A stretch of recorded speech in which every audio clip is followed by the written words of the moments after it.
ਵੇਲੇ ਕਾਨਿਆਂ ਦੀ ਛੱਤ ਸੀ।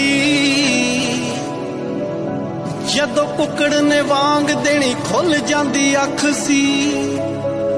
ਬਾਣ ਦਿਆਂ ਮੰਜਿਆਂ ਨਾਲ ਸੀ ਬੇਬੇ ਆਲੂ ਛਿੱਲਦੀ।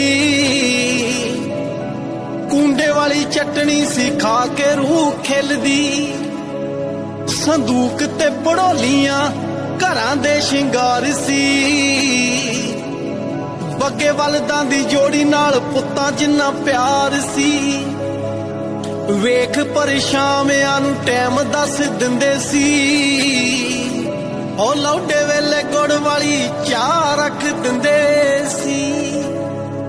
ਵੇਹੀ ਰੋਟੀ ਨਾਲ ਖਾਂਦੇ ਮੱਖਣ ਦੇ ਪੇੜੇ ਸੀ। ਉਹ ਸੁੱਖ ਨਾਲ ਹੁੰਦੇ ਹਰ ਘਰ ਚ ਲਵੇਰੇ ਸੀ।